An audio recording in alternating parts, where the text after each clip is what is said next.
Uy, gracias, casi que me la creo. ¿Cómo están? Buenas tardes a todos. Bueno, yo les quiero hacer una pregunta para iniciar. ¿Y ustedes se imaginan que un día lleguen a sus servicios y les toque trabajar con su enemigo? Y que ese enemigo sea el que les ayude a sacar el turno adelante. Pues hoy les presento el shock séptico, el enemigo ahora es mi aliado. Y quiero antes de empezar dejar en claro que no tengo ningún conflicto de interés o algo por el estilo. ¿Listo? Bueno, hay que definir primeramente qué es la sepsis. Y pues cuando tenemos una infección por un patógeno, nuestro sistema inmune va a reaccionar, va a hacer una respuesta inflamatoria, la cual va a ser pues mediada por unas sustancias que ya vamos a ver, y también vamos a tener una respuesta. Cuando la respuesta se exacerba, vamos a tener el shock séptico, que es una respuesta inflamatoria sistémica exacerbada, la cual genera un colapso cardiovascular microcirculatorio y aún así una hipoperfusión tisular. Para apuntar algo del shock séptico se asocia a una mortalidad del 30 al 40%, o sea, que de 10 pacientes, 3 o 4 mueren. Y estos shock séptico va a requerir tratamiento vasopresor, obviamente para lograr una meta que es tener una presión arterial media mayor a 65 milímetros de mercurio. Muy bien, fisiopatología. Los de cuarto semestre me van a agradecer porque los pilares de la fisiopatología del shock séptico son 5, es un pentágono: una respuesta antiinflamatoria y pues obviamente una correspuesta antiinflamatoria, una activación y una lesión del endotelio, también una inducción de un estado procoagulante, tenemos también anomalías metabólicas y por último, lo que no esperamos que pase es una disfunción multiorgánica. Y acá, recuerden la patología de la Robbins. Esto, pues vamos a ver que llega al endotelio productos antimicrobianos o patrones moleculares asociados a patógenos. Esto va a generar una cascada de reacciones, iniciando por una liberación de citocinas mediadoras de la inflamación, que van a generar una vasodilatación, un aumento de la permeabilidad vascular y por ende una mejor perfusión de los órganos. Esto nos puede llevar a una insuficiencia multiorgánica si se suma pues a otros factores. Tenemos por acá también la activación de los factores procoagulantes, liberación del factor 12, estos factores procoagulantes, mayor expresión del factor tisular, etc. Esto me va a generar una trombosis microvascular, conocida como una coagulación intravascular diseminada, me va a generar una isquemia tisular. Y aquí quiero que presten atención porque hay una isquemia tisular que puede ir también a las glándulas suprarrenales. Y si hay una isquemia en las glándulas suprarrenales, por ende, pues ¿qué va a haber? No se van a generar catecolaminas. Y si no se generan catecolaminas, esto va a apoyar al shock séptico, porque no va a haber vasopresores que puedan mantener la presión arterial. También tiene efectos sistémicos, los que conocemos y esperaríamos, como fiebre, también menor contractilidad miocárdica, anomalías metabólicas que suman a la insuficiencia multiorgánica. Y por acá, como les decía al principio, hay una respuesta inflamatoria, pero también antiinflamatoria, con la liberación de interleuquina 1, la apoptosis, etcétera, lo cual va a ser una inmunodepresión para tratar de contrarrestar esa inflamación exacerbada. Bueno, por aquí tenemos, y yo los llamo los 3 mosqueteros.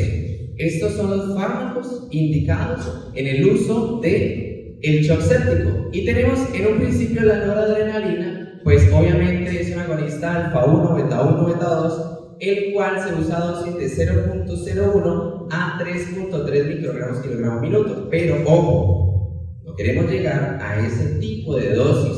Y ya ahorita les digo por qué. También utilizamos dopamina, tenemos adrenalina a dosis de 0.05 a 1 microgramo kilogramo minuto, vasopresina. La vasopresina, ¿por qué?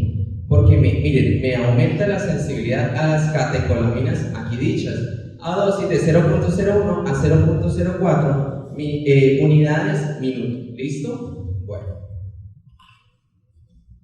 Pero aquí todo en orden, ¿cierto? Pero hay una fase del shock séptico que es el shock séptico refractario. ¿Qué quiere decir esto? Es una forma más grave del shock séptico donde los pacientes le pusimos noradrenalina, le pusimos vasopresina y los pacientes no responden a esto. Entonces, ¿qué hacemos? Esa es la pregunta. Estos pacientes no logran alcanzar la meta de la presión arterial media más de 65 milímetros de mercurio, aún así con unas dosis altas de vasopresores. Bueno, aquí tenemos que los criterios son dosis de noradrenalina mayor a 0.2 o 0.5 microgramos kilogramo minuto y necesidad de terapia de rescate de vasopresina. Si bien sabían que la vasopresina ayuda o sensibiliza las catecolaminas. ¿Listo? Este shock séptico refractario es la muerte, muchachos. La muerte porque entre el 50 y el 94% de los pacientes mueren. Entonces, ahí es la pregunta, ¿qué hacemos? Y ahora desfibrilamos, no vamos a desfibrilar a nadie, vamos a presentar una molécula que fisiológicamente y farmacológicamente nos la han mostrado como el enemigo. ¿Se acuerdan? Si ustedes se acuerdan de farmacología y fisiología, el angiotensinógeno producido en el hígado es metabolizado por la renina, que lo escinde en un péptido de 10 péptidos, una molécula de 10 péptidos, que es la angiotensina 1. Posteriormente, ahora, aquí volvemos a lo mismo. Fármacos como el alistireno inhiben la respuesta de la renina. Y acá viene la enzima convertidora de angiotensina para formar angiotensina 2, ahora nuestro enemigo. Y tenemos también inhibidores de la enzima convertidora de angiotensina, ¿sí? Captopril, enalapril, etc. Y acá sigue la angiotensina 2, va a ir a los receptores de angiotensina 1 y en estos también tenemos los ARA2, los sartán, por ejemplo. Y van a ser los efectos que consideramos deleterios en pacientes esperados, pues normales, ¿cierto? Como que no queríamos vasoconstricción en un paciente normal, no queremos fibrosis en un paciente normal, no queremos inflamación del músculo lisovascular, no queremos estrés oxidativo, no queremos hipertrofia cardíaca, etc. Eso, pues, sería lo que nos encasillara como, oiga, eso está mal, ese es su enemigo, la angiotensina 2, ¿cierto? También hay otros efectos sobre otros receptores, pero no es el motivo de la charla, ¿cierto? Si vemos el mecanismo de acción, la angiotensina 2 produce mayor actividad simpática. Se activa el simpático, obviamente, para tratar de subir la presión arterial. A nivel renal, genera una reabsorción tubular de sodio y de cloro con una excreción de con una excreción de potasio y retención de agua. También, a nivel de la médula suprarrenal, genera una secreción de aldosterona que apoya estos procesos renales, ¿cierto? También, a nivel de la arteria, hay una vasoconstricción arteriolar y esto me eleva la resistencia vascular periférica y esto, a su vez, me eleva la presión arterial. A nivel de la neurohipófisis me desencadena la secreción de ADH y esta ADH va a generar todavía efectos sobre el riñón. ¿Por qué? Porque aumenta la absorción de agua. El agua aumenta la absorción de agua y sal, eso que aumenta la bulimia y pues obviamente son los efectos que hasta ahora son indeseados de la angiotensina 2. Bueno, y les presento la angiotensina como fármaco.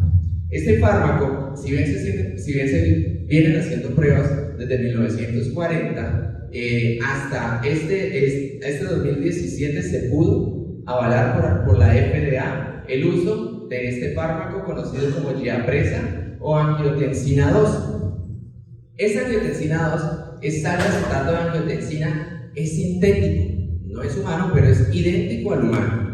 Contiene 2.5 mililitros de angiotensina 2 con 25 miligramos de manitol y agua ajustado a un pH de 5.5 y es para administración únicamente endovenosa. La vida media es de 30 segundos en circulación. Y ustedes me dirán, Andrés, pero 30 segundos. Pero resulta que cuando la angiotensina 2 entra a los tejidos, tiene una vida media entre 15 y 30 minutos. La dosis recomendada es de 20 nanogramos por kilogramo minuto hasta una dosis máxima de 80 nanogramos kilogramo minuto. pero no queremos llegar hasta allí. ¿Listo? Durante las primeras horas, la angiotensina 2 no se considera un agente de primera línea para el shock séptico vasodilatado, pero pues, ¿por qué no usarlo? ¿Sí? Si ya sabemos los efectos que pueden hacer. ¿Listo? Entonces, vamos a hablar de estudios, y este primer estudio, conocido como el ATOS-3, es el estudio que nos muestra la angiotensina en su papel de rescate en los pacientes con shock séptico. ¿Cómo así? Este estudio demostró que el 69.9% de los pacientes que recibieron angiotensina 3 lograron aumentar la presión arterial media más de 10 milímetros de mercurio y hasta 75 milímetros de mercurio en las 3 primeras horas, en comparación con el placebo, que solo logró un 23.4%. Cabe rescatar que estos pacientes que recibieron angiotensina 2 eran pacientes que venían recibiendo también noradrenalina y vasopresina. Este otro estudio de agosto 3 del 2017 me soporta lo dicho por el estudio ATOS-3, que dice: pacientes con shock vasodilatado fueron asignados de una manera aleatoria, y luego de 3 horas los pacientes que utilizaban angiotensina 2 versus el placebo lograron el incremento de la presión arterial media a las cifras esperadas. Esto fue parte del estudio. Ellos escogieron 404 pacientes. Era un estudio muy grande, de los cuales 60 fueron excluidos. De acá se dividió entre 172 y 172. Hubo algunos pacientes que murieron y salieron del estudio, y al final quedamos con 162 y 159. De esos pacientes que no utilizaron angiotensina, que fue el placebo, y estos utilizaron angiotensina. De estos 72 pacientes completaron el estudio, y de estos 88 pacientes completaron el estudio. Si vemos este estudio, con la mortalidad a los 28 días no es tan bueno, pero vamos a ver en otros estudios posteriores qué sucede con esto. En este estudio, ¿sí?, se dieron cuenta que pacientes, en azul tenemos pacientes que recibieron angiotensina 2 y en rojo tenemos pacientes que recibieron placebo. Los que recibieron angiotensina 2, miren, esto marca la presión arterial media sobre el tiempo, sobre las horas. Miren que las 3 primeras horas de infusiones de angiotensina 2 lograron elevar la presión arterial media hasta en 75 milímetros de mercurio. O sea que funciona, ¿sí? Por acá tenemos otra tabla que compara el uso del placebo arriba rojo con la angiotensina 2 en cuanto a la disminución de la dosis de los vasopresores. O sea que si administramos angiotensina 2, podríamos disminuir la dosis de los vasopresores. Recuerden que los vasopresores que estamos utilizando y los criterios de incluir o de administrar angiotensina es pacientes a altas dosis de vasopresores. ¿Listo? Bueno, estos estudios dicen, bueno, lo más importante de esto es que la elevación de la presión arterial media a cabo de las 3 horas. ¿Listo? También habla del apartado cardiovascular de la escala SOFA, y me dicen que también tuvieron una reducción del apartado cardiovascular, de la parte cardiovascular, a las 48 horas, pero no tuvo una disminución del puntaje global del SOFA. ¿Listo? También, como punto adicional, los pacientes demostraron una disminución en el uso de las catecolaminas. O sea, ¿que sirve? Sí, yo creo que sí. En este otro estudio, que me pareció súper importante porque me dice y hace la pregunta: ¿cuál es el paciente que se beneficia de la terapia con angiotensina 2? Y este estudio me habla claramente que dice, bueno, la angiotensina parece ser más, parece ayudar más si se administra de forma temprana y al lado de la norepinefrina. O sea, si en el paciente que determinamos que tiene un shock refractario, no retrasamos, sino administramos angiotensina y norepinefrina, genera mejores efectos porque me permite reducir la dosis de catecolaminas.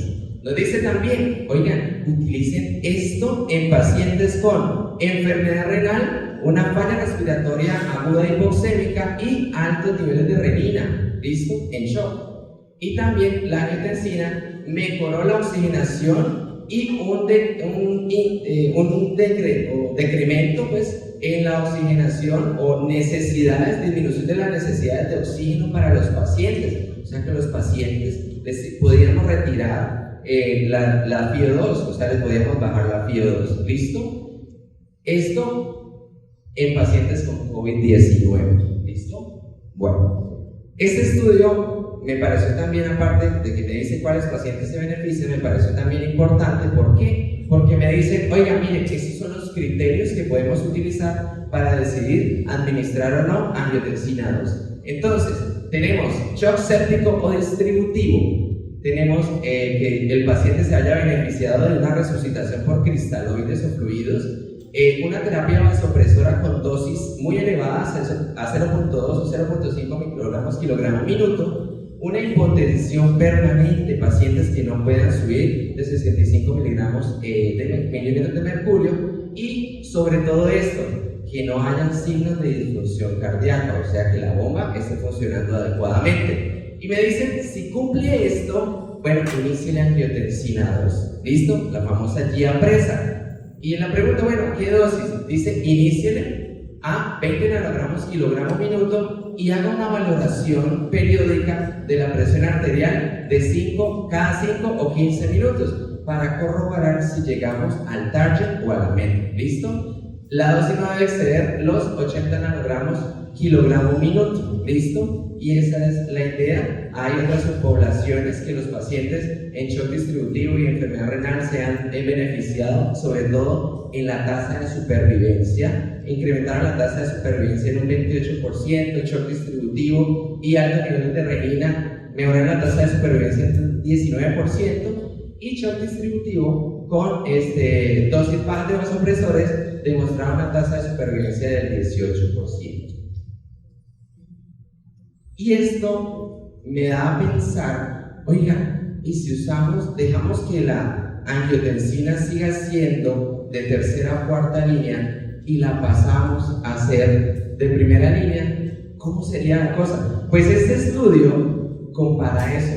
Él administra angiotensina 2 como terapia inicial de la mano con norepinefrina en 40 pacientes y hace un control con 80 pacientes más. Y esto, pues, ¿qué demostró? Que la angiotensina 2 estuvo asociado a bajos niveles de mortalidad y no demostró elevar tanto las troponinas, ¿de acuerdo? O sea que se vienen más estudios. Este estudio es del 2024, mayo del 2023, y la idea es hacer la recomendación, porque en Colombia actualmente no está aprobada por el INVIMA el uso de la angiotensina. Sería una herramienta. Ahora vemos la angiotensina como un aliado y sería una herramienta para que se hagan más estudios en cuanto al shock séptico. ¿Listo? Y por último, ¿se acuerdan que yo les dije que había 3 mosqueteros? Pues la historia y los libros también dicen que hay un cuarto mosquetero. Luego de 20 años se le une al grupo un cuarto mosquetero, y yo lo llamaría angiotensina 2. Entonces tendríamos norepinefrina, angiotensina 2, vasopresina y adrenalina como herramientas para que cuando ustedes lleguen a UCI utilicen en el paciente con shock séptico refractario, porque somos uno para todos y todos para uno. Muchas gracias.